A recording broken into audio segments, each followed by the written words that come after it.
Samajwadi party कुछ भी हो जाए, भाजपा का भी समर्थन नहीं कर सकता। समर्थन तो आगे चल के मुख्यमंत्री में हम कांग्रेस को करेंगे। ये बात दिमाग में समझ में क्यों नहीं आती। लोकसभा का चुनाव होगा, जबरदस्त इंडिया गठबंधन मजबूती से लड़ेगा पूरा देश। मायावती को लेकर भी तमाम सारी बात होती है।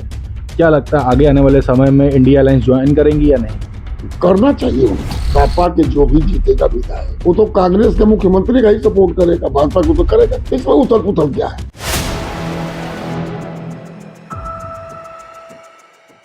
4 PM न्यूज नेटवर्क में आप सभी का स्वागत है। मैं हूं क्षितिज कांत। आप देख रहे हैं मध्य प्रदेश में जब से समाजवादी पार्टी ने अपने कैंडिडेट उतारे हैं तो लगातार आप देख रहे हैं राजनीति में कुछ उथल पुथल है।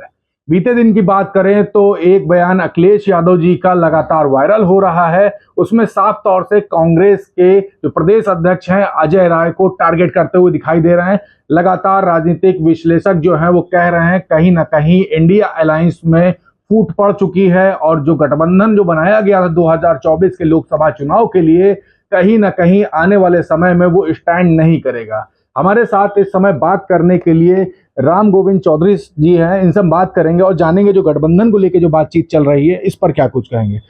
गठबंधन को लेकर के काफी सारे बयानबाजी हो रही है। अखिलेश यादव जी का भी कल बयान आता है और मध्य प्रदेश में कैंडिडेट समाजवादी पार्टी ने अपने खुद के उतार दिए हैं। नहीं, समाजवादी पार्टी तब उतारा जब कांग्रेस पार्टी ने जो कहा था सीट देने की उसको घोषणा कर दी, तो मजबूरी में उतारा है। जहां तक गठबंधन का बात है, गठबंधन के लिए सबसे बड़ी जिम्मेदार है कांग्रेस पार्टी और उसको गठबंधन का धर्म को निभाना चाहिए, चाहे स्टेट हो, चाहे लोकसभा का चुनाव हो, चाहे विधानसभा का चुनाव। लेकिन हमको जहां तक उम्मीद है, हमारे राष्ट्रीय अध्यक्ष बड़े दिल के आदमी, इंडिया गठबंधन के लिए उन्होंने काफी मेहनत किया। कई स्टेट का दौरा किया, बंगाल गए, बिहार गए, कहाँ कहाँ नहीं गए, हैदराबाद गए। तो हमारे राष्ट्रीय अध्यक्ष जी हर कीमत पर चाहते हैं कि इंडिया गठबंधन मजबूत हो, जो दल नहीं है वो भी आवे। लेकिन अब कांग्रेस की इसमें सबसे बड़ी जिम्मेदारी है। अब कांग्रेस क्या सोच रही है वो जाने, लेकिन हमारी पार्टी, हमारे राष्ट्रीय अध्यक्ष जी गठबंधन के बिल्कुल मजबूत बनाने के पक्ष में। लेकिन पक्ष में तो है, कैंडिडेट्स उतार दिए, उसके बाद आप देख रहे हैं राजनीति में जबरदस्त उथल पुथल उछाल कर रही है। जो सपा के जो भी जीतेगा विधायक वो तो कांग्रेस के मुख्यमंत्री का ही सपोर्ट करेगा, भाजपा को तो करेगा नहीं। इसमें उथल पुथल क्या है। यूपी में कल बयानबाजी हो गई, अखिलेश यादव खुद बयान देते हैं तो जब अजय राय के खिलाफ। कांग्रेस के अध्यक्ष जी हुए हैं तब से रोज उनका बयानबाजी हो रहा है। जैसे घोसी के उपचुनाव के बाद वो गए हमारी मऊ में रतनपुरा, तो वहां बयानबाजी कर दिए कि हम तो कैंडिडेट नहीं उतारे और बागेश्वर में उतार दिया आप लोगों ने। उतार दिया। नहीं, बागेश्वर में पहले से हम लड़ा रहे थे। हमारे यहाँ हमारे पार्टी के प्रदेश अध्यक्ष सभी पार्टी के प्रदेश अध्यक्षों को उन्होंने चिट्ठी लिखा कि आप हमारे कैंडिडेट का समर्थन करिए। कौन से भी बात की। क्या छत्तीसगढ़ के जो उनके पार्टी के अध्यक्ष थे, क्या सभी पार्टियों को उन्होंने पत्र लिखा? नहीं लिखा। किसी से बात की? नहीं की। हमने तो सबसे बात की, चाहे कांग्रेस हो, कम्युनिस्ट हो, छोटे छोटे और भी दल हो, कि भाई आप हमारा समर्थन करिए। तो आप समर्थन वहां मांगे ही नहीं। पहले से कैंडिडेट तय हो गया था, बाद में कांग्रेस का कैंडिडेट आया। तो हम कहां से गलत है? अखिलेश यादव जी कहां से गलत है? अच्छा, इंडिया अलायंस में जो अंदरूनी फूट की बात हो रही, क्या वो फूट वाकई में हो गई है या फिर मजबूती है अभी भी? सब हो ही नहीं है। इंडिया गठबंधन मजबूत है और आगे चल करके और मजबूत होगी। अच्छा, 5 राज्यों में चुनाव है। मध्य प्रदेश में तो कैंडिडेट्स उतार दिए गए, राजस्थान, छत्तीसगढ़, तेलंगाना, वहां पर क्या सीन रहेगा समाजवादी पार्टी का? हमको जैसे मध्य प्रदेश है, छत्तीसगढ़ है, राजस्थान है, यहाँ हमको भी चुनाव लड़ना है। अगर कांग्रेस गठबंधन में रखेगी तो ठीक है, नहीं तो हम लड़ेंगे तो वहां समर्थन हम कांग्रेस को ही करें। अच्छा, इसके बाद बात कर ले यहाँ पर उत्तर प्रदेश में। अभी भारतीय जनता पार्टी के तमाम राजनीतिक विश्लेषक है वो बोल रहे हैं जो जनाधार यहाँ पर कांग्रेस का है वही समाजवादी पार्टी का मध्य प्रदेश में है। तो इस तरीके की जो बातें होती हैं इस पर क्या कुछ कहेंगे? भारतीय जनता पार्टी का भी बहुत ऐसे स्टेट है जहाँ कोई जनाधार नहीं है, चुनाव नहीं लड़ती है वहां। जनाधार वोट के बाद ना पता चलेगा कि है कि नहीं है। जनाधार के अगर जातिवाद ही तुम जोड़ते हो तो समाजवादी पार्टी का बहुत सारा वोट है। अच्छा, एक कुछ बार 7 विधायक जीते थे जी। समाजवादी पार्टी, पिछली बार भी 1 जीते थे, फिर भी इस बार हम 7-8 जीतेंगे। उनको इतने समझ रहे थे कि जीतेंगे तो भाजपा का तो समर्थन करें नहीं करेंगे। समाजवादी पार्टी कुछ भी हो जाए भाजपा का भी समर्थन नहीं कर सकते।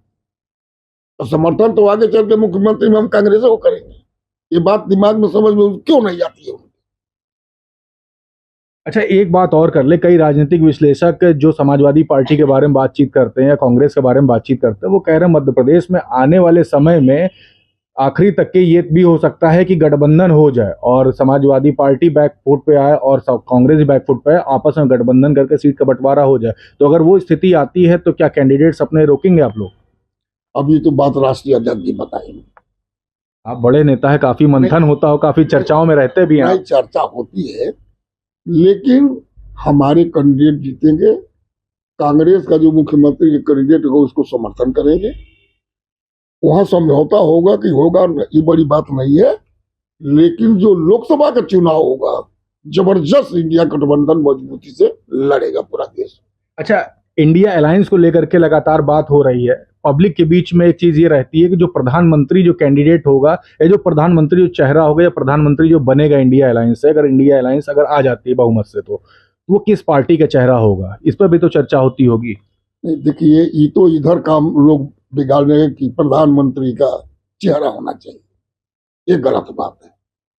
जनता चुनती है लोकसभा का सदस्य, विधानसभा का सदस्य, और जिस पार्टी का बहुमत होता है वो लोग बैठ करके कौन प्रधानमंत्री, एमपी और एमएलए चुनते कि मुख्यमंत्री कौन होगा, प्रधानमंत्री कौन होगा।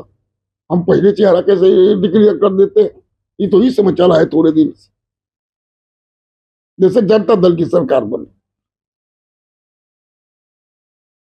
77 में जनता पार्टी की सरकार बनी, सारे एमपीओ ने चुना मुरारजी भाई। जनता दल की सरकार बनी, बीपी सिंह को सारे एमपीओ ने चुना। हमारे यहाँ लोकतांत्रिक तरीके से होता है, हम भाजपा कांग्रेस नहीं है। मायावती को लेकर भी तमाम सारी बात होती है, क्या लगता है आगे आने वाले समय में इंडिया अलायंस ज्वाइन करेंगी या नहीं? करना चाहिए उनको। कुछ बातचीत हुई अभी तक? नहीं, हमसे तो कोई बातचीत नहीं हुई है और न हमको ये मालूम है। लेकिन अगर विपक्ष की राजनीति करती है, चर्चा पर प्रदेश के मुख्यमंत्री रही, एक बड़ी पार्टी वो भी है, तो उनको निश्चित रूप से इंडिया गठबंधन का साथ देना चाहिए। बिल्कुल, धन्यवाद धन्यवाद। तो राम गोविंद चौधरी जी को सुन रहे थे। मध्य प्रदेश के चुनाव को लेकर के जो लगातार जो सियासी जो उठापटक चल रही है उस पर हमने बात की, तो साफ तौर से क्लियर कर दिया है कि इंडिया अलायंस की जो मजबूती है 2024 के लोकसभा चुनाव को लेकर के वो अभी भी कायम है और कोई भी गड़बड़ अंदर नहीं है। और साथ में आखिरी में जो मायावती को लेकर के जो बातचीत हो रही थी कि ज्वाइन करेंगी या नहीं करेंगी, तो उस पर भी एक बात बोली है कि इंडिया अलायंस को ज्वाइन करना चाहिए और समाजवादी पार्टी कभी भी ऐसा काम नहीं करेगी जिससे भाजपा को फायदा हो। भाजपा को हराने के लिए पूरे इंडिया अलायंस में जितने भी पार्टीज जुड़ी हुई हैं वो सभी हराने का वर्क कर रही हैं। आगे आने वाले समय में क्या कुछ होता है ये अपडेट आपको तक मैं पहुंचाता रहूंगा। मैं हूं क्षितिज कांत, कैमरा पर्सन शुभम के साथ 4 PM न्यूज नेटवर्क के लिए। धन्यवाद।